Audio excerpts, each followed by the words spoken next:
सुन्दरि माधवी चन्द्रसहोदरि हेममयी मुनिगणमण्डित मोक्षप्रदायिनि मञ्जुलभाषिणि वेदनुते पङ्कजवासिनि देवसुपूजित सद्गुणवर्षिणि शान्तियुते जय जय हे मधुसूदनकामिनि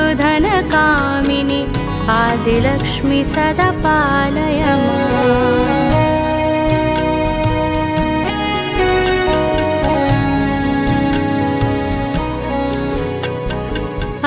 कलिकल्मषनाशिनि कामिनि वैदिकरूपिणि वेदमयी क्षीरसमुद्भव मङ्गलरूपिणि मन्त्रनिवासिनि मन्त्रनुते मङ्गल